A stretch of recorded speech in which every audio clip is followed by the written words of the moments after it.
Hey guys, it's Jen. After all of the craziness of the holidays and all that we have been doing for everyone around us this last month or even two, I decided that, you know what? It is time for us to take a selfish because we haven't done that in so very long and we totally deserve it. So this is another Just For Me episode of Reframing Me. Now, you should probably know by now that I am a huge fitness person. I always have been. I remember when, I couldn't have been more than probably fifth grade, I would guess, when I had all of my little get in shape girl gear. Do you remember that? How 80s was that entire concept, marketing tween size workouts and gear or toys, or I think it was made by like Hasbro or something. So it literally was toys. They had, do you remember like the sets? They came with a little visor. They had their little visors and they had leg warmers. I can totally picture the leg warmers. And they came in these sets with either, I had tiny weights or a jump rope, those baton ribbons, and there was like some kind of round circle thing.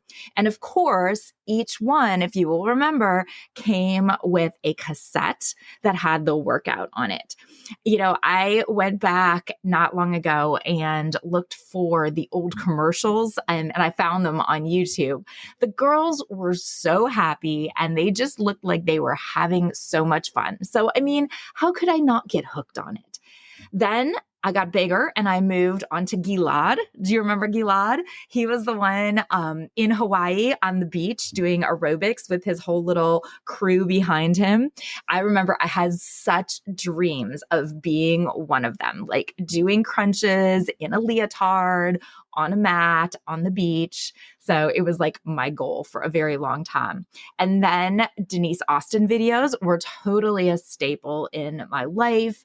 And I had the Cindy Crawford workout VHS tape, and I pretty much wore it out. I knew it from front to back and backwards, I swear. And to this day, every time I hear that Seal song, that Crazy, do you remember Seal's Crazy?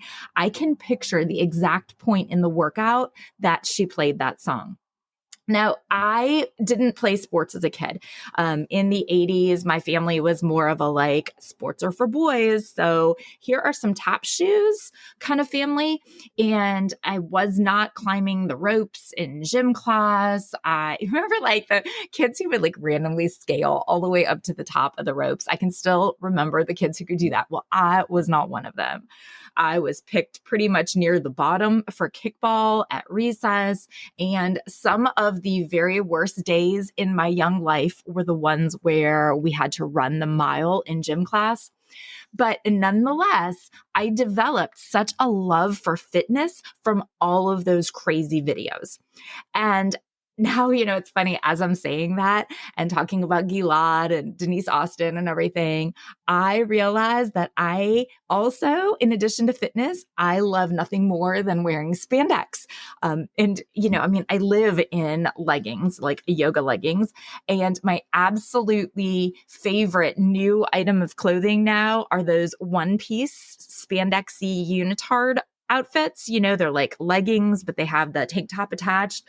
I embarrassingly have them in like every color now that I can find them in, and I wear them constantly. I feel like a superhero in them. My husband, though, he thinks it's super funny. It's not. To every time I have one on, which is virtually all the time, he still asks me when my wrestling match is because why are you wearing a singlet? Haha, he's so funny, right? He's just jealous that he doesn't look so cute and he doesn't look like a superhero like I do. Anyway, it's like now that I think about it, those are super 80s workout video-y. So apparently I developed both my love of fitness and my love of spandex in my early years. But as I got older, I probably like many of you, like most teenage girls of the 90s and young women in the 2000s, I became unhealthily fixated on my weight and on my size. And eventually, fitness turned much more into a purposeful way to burn off any and all calories that I consumed or that I even considered consuming or was even near people who consumed. I had to burn them all off. And in high school and college, I spent a lot of time in the gym and at step aerobics or spin or kickboxing classes. I loved kickboxing classes. Oh my God. And then do you remember the videos? Do you remember Tybo? Oh my gosh, Tybo. What was his name? I can picture him. Oh, Billy Blanks. Billy Blanks wasn't, I think so. I'll have to look him up. I wonder what he's doing now. And then I was a fitness instructor and then a yoga instructor in college and in grad school. Then when the kids were small, I turned pretty much solely to running because I could do it with them. So I could load them up first in a single jogger, then in a double jogger. And eventually it turned into, I got a triple jogger. And that triple jogger, if you haven't seen one, I kid you not, it was bigger than a smart car. And I know this because someone on our street at that time had a smart car. And it was always so awkward when we'd pass each other when I was out running and they were driving down the street because I was literally bigger than them. So, but eventually, as it does often happen, my knees revolted against me. I was running probably 30, 35, 40 miles a week with my running habit at that point, and my knees were just like, girl, no, you cannot keep this up. This isn't going to happen. So I bought a Peloton, which brings me up to date with my obsession with all things Peloton. The bike, the tread, strength classes, yoga, Pilates. I will seriously evangelize about Peloton to anyone who will listen. I vary my workouts constantly because I just love doing all of it. And so I want to do all of it. It's like, it's fun to me and I really want to try them all. Until recently, I have, before Peloton, but until recently, I've always looked at fitness as a way to be skinny. And, it's not, cool to say that you want to be skinny, right? But skinny had been my ultimate life goal since I was probably 10 years old. It's not saying it's right. I'm just saying that if I'm being authentic with you, it had been my life's goal. Thank God, though, that the world has somewhat revolted now against a focus on skinny. And although I do still need to fight the thoughts that pop into my head here or there, I will say that over the last number of years, I have realized that I'm not looking to be skinny. My goal is to be fit. My goal is to be strong, to be flexible. And, I have based for a number of years so much of my daily fitness journey on that J.H. Pilates quote. I think I even mentioned it when we talked about Pilates that said, you're only as young as your spine is flexible. And the older I get, realize, man, isn't that the truth? As I've gotten into my 40s, I really started to see the benefits of all of my years of varied fitness, so much more than I ever realized. I used to think, and I probably even said, I know I said, but definitely I used to think for so many years that I looked at working out for like an hour a day or whatever as a very small price to pay for looking the way that I wanted. Okay. But the reality is I'm sure that what I thought was it was a small price to pay for being skinny. All right. But now what I've realized is that it's a very small price to pay for how it makes me feel. It makes me feel strong. It makes me feel confident. It makes me feel capable and proud for doing very hard things. If I can hold a yoga posture that's uncomfortable for a prolonged stretch, I can do other things that I don't want for a prolonged time. If I can lift weights that I'm not sure I'm capable of and realize that, you know what? I am capable of it. I am strong enough to do it. I can also transfer that off of the mat and walk into situations that I think are too hard and realize, you know what? I am capable of doing those things too. It makes me feel good, both physically and mentally, to be able to stand up without aches or pains. The fact that sitting crisscross applesauce is literally my preferred way of sitting at almost 48 years old. That, the whole test to see if you can get off of the floor without using your hands from sitting. Those things make me feel so good to be able to do at this point in my life. And mentally, oh my gosh, benefits mentally for me are just unbelievable. It wasn't until my early 40s that I realized how necessary movement was for that mental health. All right, for my mental health. A day or two without working out in some way, without serious movement, and I am crazy. Okay. I own it. My family knows it. My mental health takes a beating when I am not moving. And physically, I don't feel like I'm in my late 40s at all. Movement is medicine. Movement makes you healthy, it makes you strong, and it keeps you that way. Now, Psychology Today did a big meta-analysis of all of the studies that spotlighted the role of movement in easing or even curing symptoms of various diseases and conditions. And while most of the studies don't, of course, prove that movement caused the positive changes, okay, correlation does not prove causation. Okay, we're scientists, we know that. They all did show that exercise and activity are highly correlated with improvements in these illnesses and in these conditions.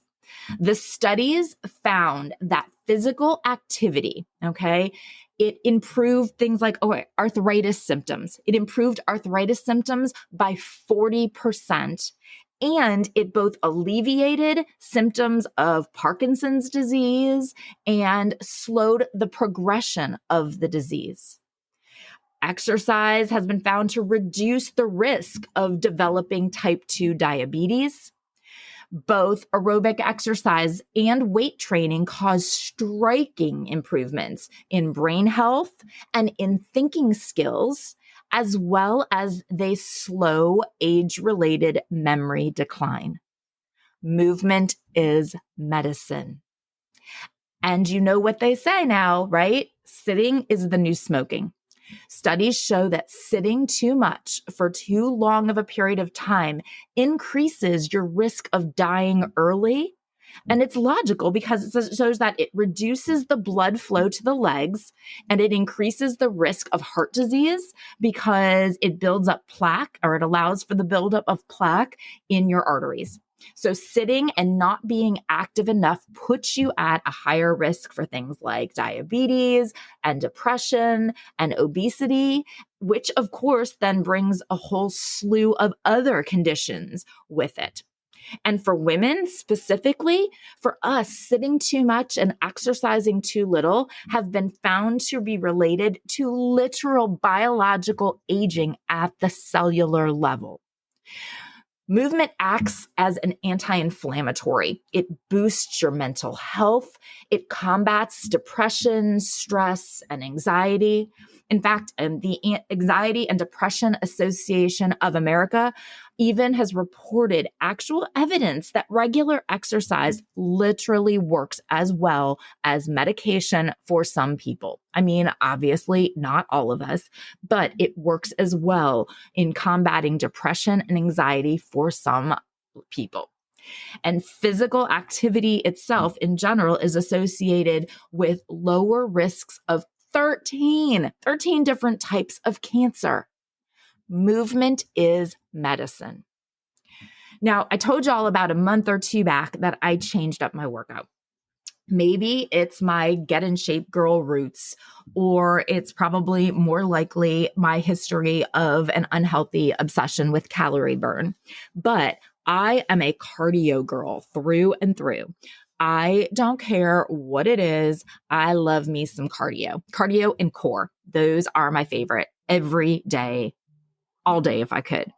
Unfortunately, I have learned through both my personal experiences and in my research due to my personal experiences that for women in their 40s, you can still be in love with cardio, but sadly, cardio, it's outgrown us. Cardio has moved on to younger women. It does not have feelings for us anymore the way that it used to. It has moved on. We've grown apart. We may love cardio, but cardio does not love us. Strength training apparently is where it's at for us. All right. Both for caloric burn as well as for bone density. And of course, obviously for muscle mass too. So I begrudgingly gave up my 45 to 60 minute cardio sessions and I started what's called a split training routine. Hypertrophy, it's a program that I'm following right now on Peloton, of course, and it is awesome. I love it. Okay. I did 1 4-week session of it when I told you back that I started, and then I deloaded for 2 weeks over the holidays. Now, if you don't know, because I actually didn't know the term, deloading basically means lifting lighter weights or even doing cardio or doing yoga or Pilates or basically whatever other things you want to do for that week or so other than lifting heavy ass weights, which is what hypertrophy is. It's lifting as heavy of weights as you can for the required number of reps or the required amount of time and long rest periods in between so that then in the next set you can also lift heavy ass weights. So now here I am after deloading. Was anxious to get back and I started another 4-week session of the split program. And again, I totally love it. Not only do I see results physically, but I am telling you, nothing makes you feel more like a badass than slinging heavy weights. It makes you feel confident and capable of anything. Literally like a total badass. I mean, between wearing my unitard singlet and lifting my weights, I literally feel like a superhero. I will be honest, and I will tell you that I do terribly miss cardio. I do. I miss it though. I still do a little bit of low impact cardio for the actual cardiovascular benefits, but not much at all. Not like I ever have done in the past. What I miss the most is actually movement. And yes, of course, I am moving. My heart rate does get up. I am sweating or whatever, lifting weights, but it's not the same. So for the new year, I decided that for my mental health, I'm going to go on walks each day. Now, not fitness walks, not, power walks as fast as I can go or whatever, like I would ordinarily if I chose walking for my cardio, like mindful walks. Ideally, I want to do these outside because I think the fresh air is good for me too. And the sun is good for me, but on the tread if I need to, based on weather or dark or time or whatever. What I am planning on doing and what I have been doing regardless is not pushing myself. My walks can be short or long, depending what my day schedule is like, but I am not looking to be out of breath. I am not looking to break a sweat. I am looking to move my body. Hopefully to get outside for some fresh air and sun, but to get my blood flowing, my heart pumping, my lungs moving. Ideally for 30 minutes a day, but I'll take what I can get. I am not counting or considering this to be my workout. It is purely for my mental wellness. The interesting thing is that although I love, obviously, my Peloton workouts and music that I love has always been an absolute must for me when I work out, I don't like to listen to either of these things on my walks. For me, They both make me feel like pushing myself. And that's not what I'm going for here. I want mindfulness. So I also can't walk in silence, but I've decided that I much prefer listening to podcasts while I walk. So I invite you to join me on these mindful walks. Maybe you're doing it like me. Maybe it's purely for the mental wellness part of it. Or maybe you're going to want to pick up the pace a bit and use it for a cardio workout. Great. Maybe it's a good addition to your current fitness program, like how it is for me.